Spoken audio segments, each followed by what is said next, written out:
2022 has allowed for a whole host of powerful unique staples to shine in the competitive metagame. Whether they've been to counter the best decks of the format, a game-winning floodgate, or even their own strong supplementary engine, the staples that have seen play this year have warped the game in their own right and have been integral for the success, or demise, of a ton of different decks vying for meta status. So today we're going to take a look back at the best staples of the year, why they saw competitive play, and how they helped to shape their respective formats. And hoarding the number 10 spot, we have Token Collector, a level 4 Earth Fiend monster with a niche effect, but one that was single-handedly capable of completely shutting down some of the best decks of the year. Token Collector has 3 effects. The first effect is a hard once per turn, and allows you to special summon it from your hand or graveyard if a token monster is special summoned to the field. The second effect is a mandatory effect that occurs on the Token Collector's special summon.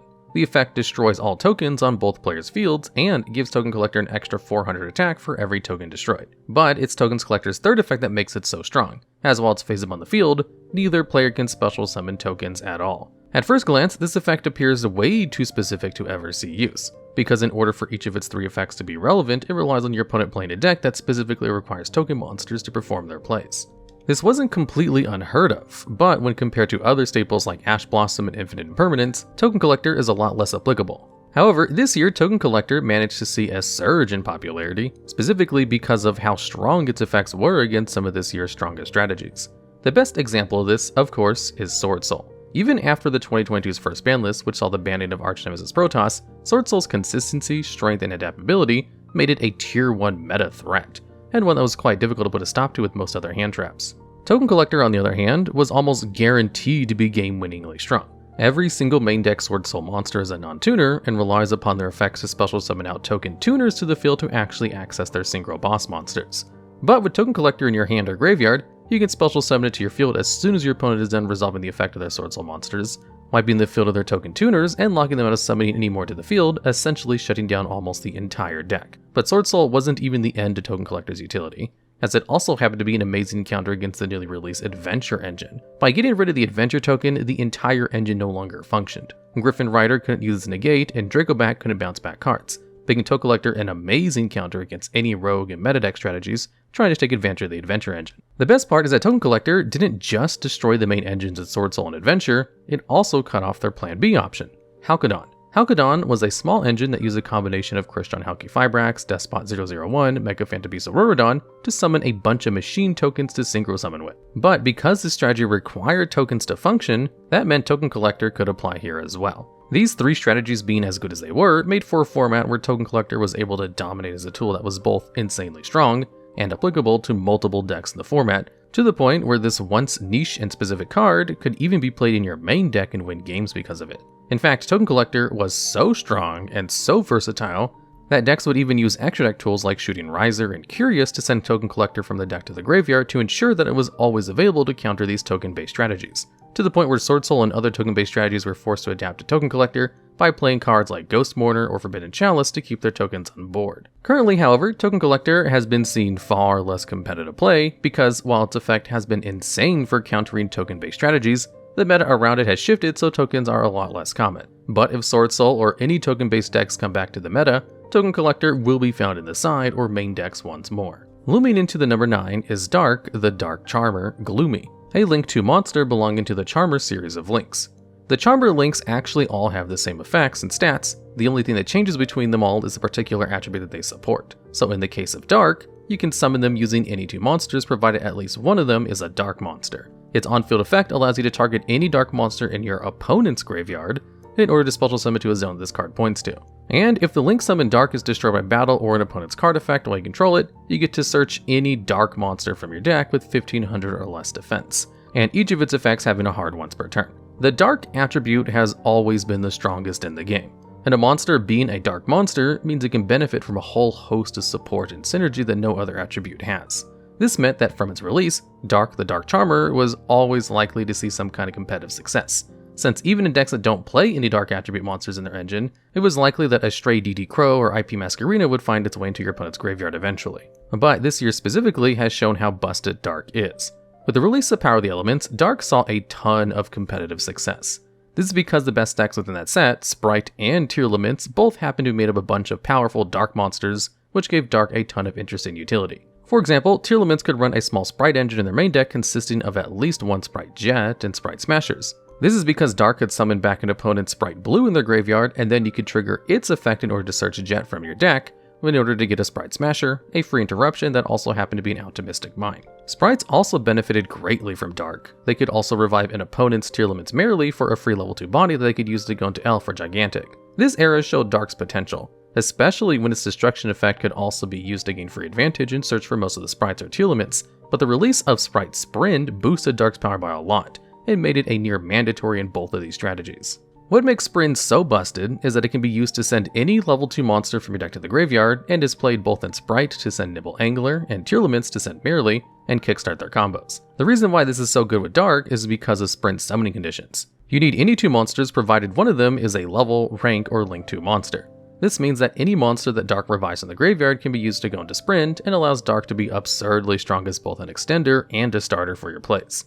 Now, provided there is a strong Dharc deck in the meta, Dharc is likely to see a lot of competitive play, but its Dharc synergies with Sprite and tier limits has made it an absolutely bonkers staple. Whether it's bringing back a Havness, a Skullmeister, or a Sprite Blue, the card has been incredibly powerful and will likely remain in people's extra decks for years to come. Fusing into the number 8 is Super Polymerization, one of the strongest board breakers in Yu-Gi-Oh's history. By discarding 1 card for cost, you can fusion summon a monster from your extra deck using monsters on either player's side of the field as materials, letting you use your opponent's monsters for a fusion summon. But the part that makes Super Polymerization so strong is that it can't be responded to by either player with any card or effect, whether that be the Negate of Baron de Fleur or even a Solemn Judgment.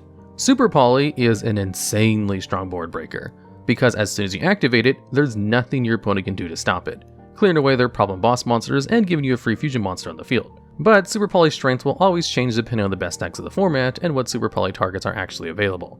Cards like Mudragon and Starving Venom have been integral to Super Polymerization's success, with Starving Venom even being used a lot earlier this year, as it, alongside Dragostapelia, was a great counter to Phantom Knight decks running DPE. The reason why these kinds of targets are so strong is because of their really generic summoning conditions, as they allow for Super Poly to be more versatile and be used against multiple decks in the format, rather than just targeting specifically one. So the more Super Poly targets are available, and the more generic their materials, the better the card is. And with the release of Power of the Elements, Super Polymerization got a huge buff with the release of a new fusion monster, Garura, Wings of Resonant Life. Garura has 2 effects. The first doubles any battle damage your opponent takes when Garura battles, and the second allows you to draw a card whenever it's sent to the graveyard in any way. However, the strongest aspect of Garura is its summoning condition, where it just needs any 2 monsters of the same type and attribute, but with different names.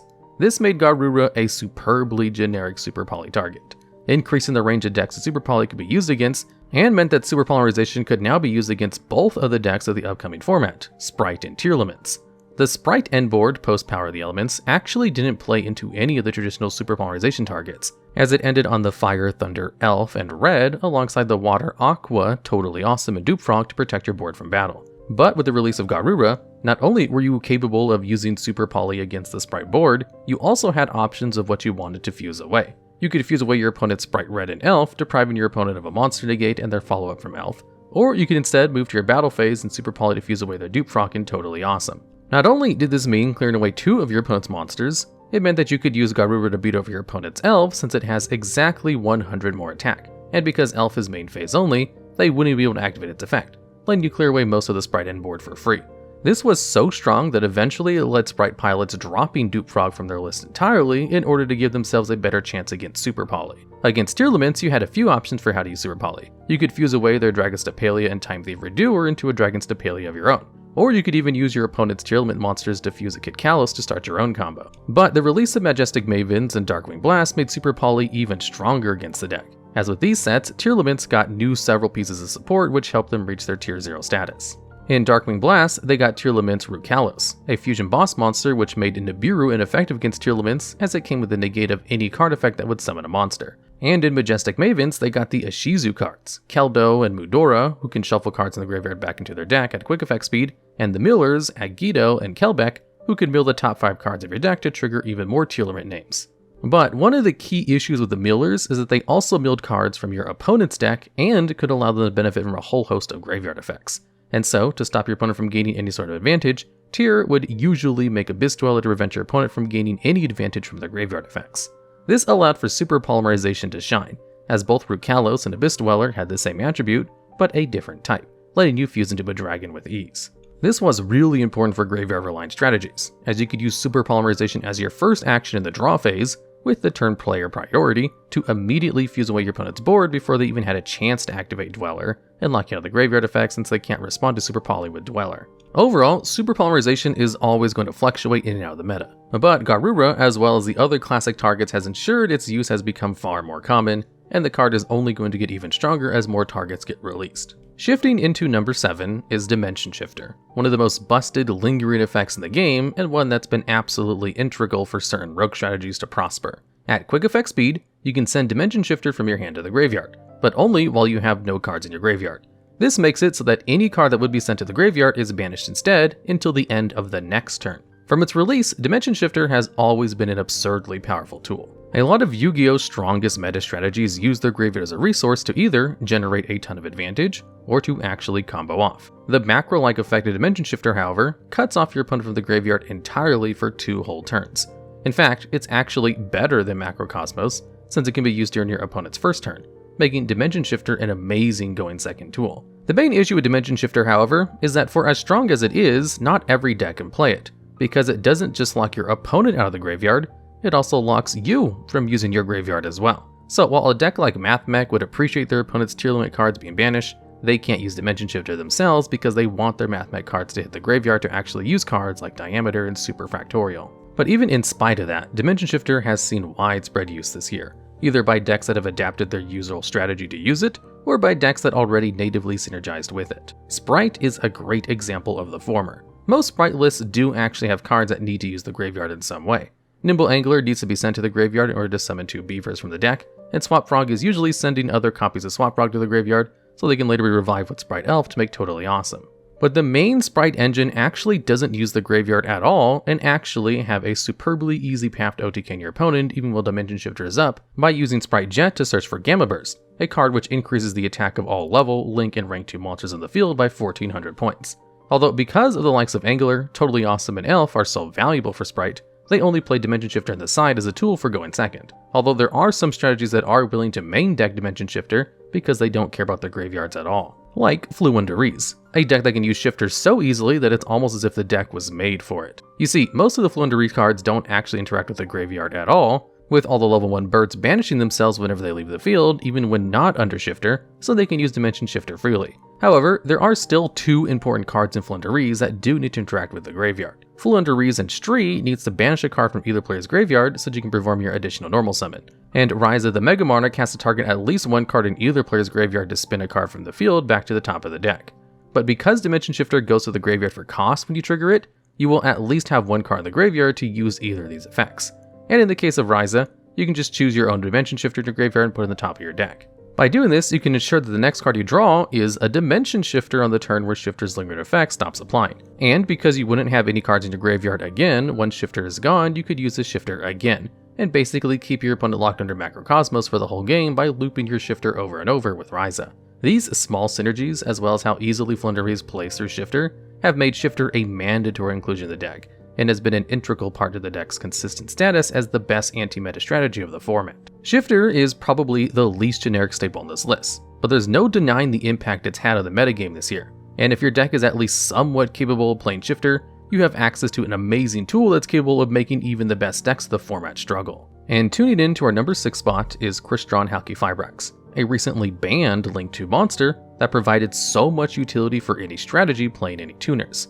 In order to actually link summon Halq, you need any 2 monsters, but at least one of them has to be a tuner, making it incredibly generic, especially given how strong its 2 effects are. The first effect allows you to summon any level 3 or lower tuner monster from your deck in defense position, but that monster it summons cannot activate its effects this turn. And the second effect makes Halq a 1-card synchro summon, because during your opponent's main or battle phase, you can banish Halqifibrax from your field to special summon any tuner synchro monster from your extra deck for free. Both of Halq's effects are shockingly powerful for such a generic card. Its first effect was format warping. Being able to summon out any tuner from your deck made it far too versatile to the point where even strategies that would never use synchro monsters use Halqifibrax, such as Sky Striker, which would use Halq to easily climb into Access Code Talker to OTK your opponent. It could also be used to build boards, as by playing a single copy of Despot 001 and summoning onto the field with Halq, you had access to a powerful board building tool when using both Halq and 001 to summon Mecha Phantom Beast or Auroradon. Auroradon then gave you 3 level 3 machine tokens, which would trigger Despot 001's effect and summon it from the graveyard to perform a bunch of synchro plays. This engine featured commonly in a ton of different rogue and meta strategies because of the insane advantage it generated, since it was an amazing plan A for decks like Infernoble and Adventure, and a superb plan B for decks like Swordsoul. And even after Auroradon was banned this year, it didn't stop decks from capitalizing on Halqifibrax. Because as long as there was a busted tuner in the game, Halq was going to be able to take advantage of it. Even prior to the banning of Auroradon, Adventure decks were instead using a Rose Dragon engine to access powerful Synchro Boss monsters like Baron de Fleur by generating a ton of free level 3 tuner bodies that could be used for Synchro and Link climbing. And even after Red Rose Dragon was limited, Halq could easily just special it from the deck so you had access to it at all times. But for as absurd as Halq's first effect is, its second is just as strong and is a huge part in why it eventually found its way to the ban list. You see, Halq's second effect has a particularly broken synergy with another amazing link too, Artifact Dagda, which could set Artifact Scythe directly from your deck to your spell and trap card zone. And when destroyed during your opponent's turn, Scythe special summons itself from the graveyard and locks your opponent out of special summoning from the extra deck for the rest of the turn. After the May 2022 ban list, Halqifibrax became the best way of destroying your own Scythe to trigger its effect, as you could summon TG Wonder Magician from your extra deck during your opponent's main phase, which could pop your own set Scythe to summon it to the field and lock your opponent out of their extra deck. But that's not all. Because that Wonder Magician was a level 5 tuner that also had an effect to synchro summon during your opponent's main phase, and could synchro with a level 5 Artifact Scythe, you could then go into the level 10 Baron de Fleur for a free negate. Halq is an absurd card, especially for how generic it is, and even during this tier 0 format, Halq would still likely be seen play if it was legal for how absurd it is. Just like a certain other Link 2 monster, which we'll talk about in the next installment, since all of this was way too big for just one video.